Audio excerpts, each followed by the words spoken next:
ఎస్కోట మండలంలో ఉమాకోటిలింగేశ్వర స్వామి శివుడు సన్నిధిలో పద్మావతి గోదా సమేత వెంకటేశ్వర స్వామి దేవాలయం మరి ప్రతిష్టా కార్యక్రమం రేపు 6వ తారీఖున జరుగుతూ ఉంది. మరి ఈరోజు 3వ తారీఖున శోభాయాత్ర రంగరంగ వైభవంగా ఎన్నడూ ఎస్కోట చరిత్రలో లేని విధంగా ఆ కలియుగ ఆరాధ్య దేవం వెంకటేశ్వర స్వామి ఉత్సవ విగ్రహాలు ఊరేగింపుగా ఎస్కోట గ్రామం అంతా కూడా తిరుగుతూ ఇంకా ఇప్పుడు కూడా ఊరేగింపు జరుగుతూ ఉంది. వేలాది మంది భక్తులు ఇందులో మరి భాగస్వాములై వాళ్ళందరూ కూడా ఎంతో భక్తి శ్రద్ధలతోటి ఈ కార్యక్రమంలో పాల్గొని మరి ఆ వెంకటేశ్వర ఆశీస్సులు కావాలని మరి కోరుకోవడం, అలాగే పిలిచిన వెంటనే పలికే ఆ వెంకటేశ్వర ఆశీస్సులు ఈ ఎస్కోట ప్రాంత ప్రజలకే కాదు, ఏదైతే పుణ్యగిరి దక్షిణ కాశీగా పేరు పొందిందో ఈ ఆలయం కూడా ఖచ్చితంగా అంత పేరు పొంది ప్రజలందరి కష్టాలని కూడా స్వామివారు తీరుస్తారని ఎంతో నమ్మకంతో మరి మేము ఇక్కడ చిన్నజీఆర్ స్వామి గారి చేతుల మీదుగా శంకుస్థాపన చేసుకున్నాం.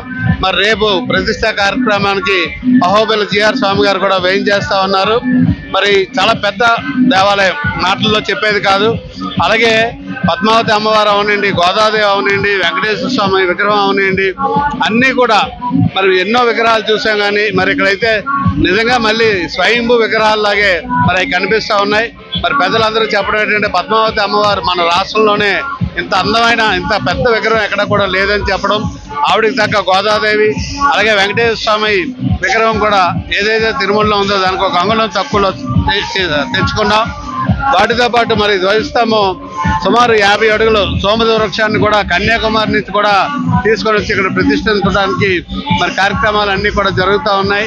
ఆ చిన్నజీఆర్ స్వామి గారు మరి వారు శిష్య బృందంతో మరి యాగ కార్యక్రమాలు రేపటి నుంచి కూడా రేపు ఎల్లుండి హోమ కార్యక్రమాలు, అలాగే 6వ తారీఖున 9:37 ప్రతిష్టా కార్యక్రమం కూడా జరుగుతూ ఉంది.